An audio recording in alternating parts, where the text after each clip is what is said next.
In this video, I'm going to do a quick budget check and just share some numbers specific to the trip that we're on right now. This is a 4-month stretch to the north for the summer. We're spending 2 months in South Dakota, we're spending 2 months in Montana, and then back to Omaha to visit family briefly before we head south for the winter. For those that are impatient, the shortcut answer on this is it's about $1,500 a month, or it's about $50 a day. That's factoring in diesel and campgrounds, nothing else. The rest I feel like would be the same if you lived in a house or some other way. So let me break that down for you. I used GasBuddy.com to do their trip planning tool, which is pretty handy honestly, and you give it a starting point and a finish point, and you tell it a 100-gallon tank, and you give it your miles per gallon, which ours is super crummy, but that's okay. And it calculates using live pricing data along that trip, and you say round trip to get the full calculation, and it said like $840 or $850 back when I ran it prior to us hitting the road. I just wanted some ballpark. And then the campground we're at in South Dakota, this is our mail service place.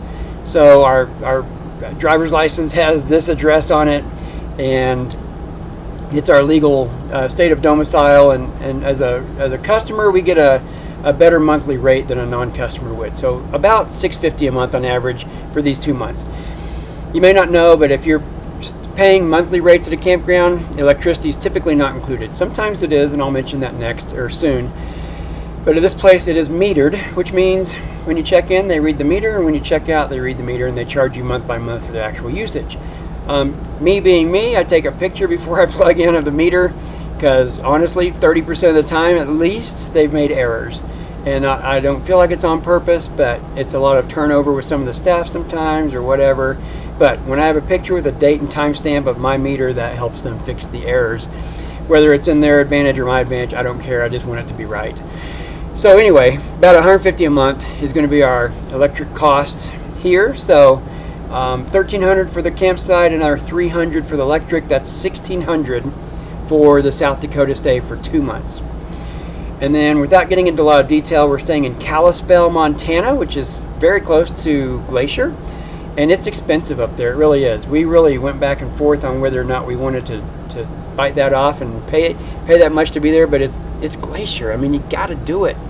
So that's going to be $3,500 for that 2 month stretch up there.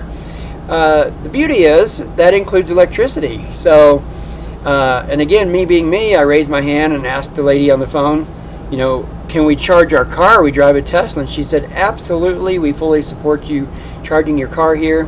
Don't even think twice about it. So super nice. And me being me, I called back a few days later and said, hey, I called the other day. Can we really charge our car? And they're like, yes, of course. So I don't want misunderstandings or miscommunication and get there and we can't. So there's our costs. $850 for diesel, let's say, $1,600 for electric and campsite in South Dakota, $3,500 for the campsite including electricity in Montana. Add all that up, divide by 4, because there's 4 months in this trip, and you're at just under $1,500 per month. So our rent, I'm calling it like rent, because I think you have to include the fuel to get there and the cost to park this thing somewhere, is about $1,500 a month. And that means we can live anywhere we want. Probably for less than that, because Glacier is high. But you break that down further, do the math on out, it's $50 a day.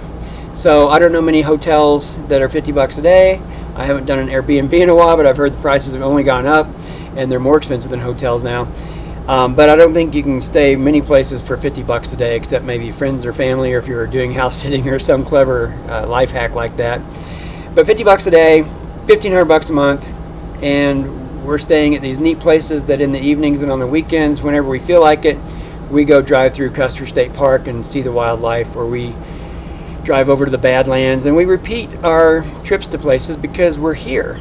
And we buy groceries, we buy clothing, we buy whatever we need to buy, just like we would in a house. And that's really why I'm only sharing the fuel plus the campground cost, because I think that's what the differentiating factor is for our budget on this thing. And I do acknowledge and recognize not everybody has their rig and their trailer and their car paid off. That is a big thing for us. We planned this for over 7 years before we pulled the trigger and jumped. We're fortunate that we were able to do this minus a payment on anything. It was just part of the formula for us to do it this way. But even then, I would say whatever your house payment is, that would be our rig payment. We just don't have it. So I'm saying that our campground and our diesel added up is kind of our rent or our mortgage payment or whatever. So I hope this has been informative. If it's interesting at all, please leave a comment. If you have any questions, just leave them on the YouTube comments or text me if you know me that way. And I'm happy to answer any questions. Thanks for watching as always.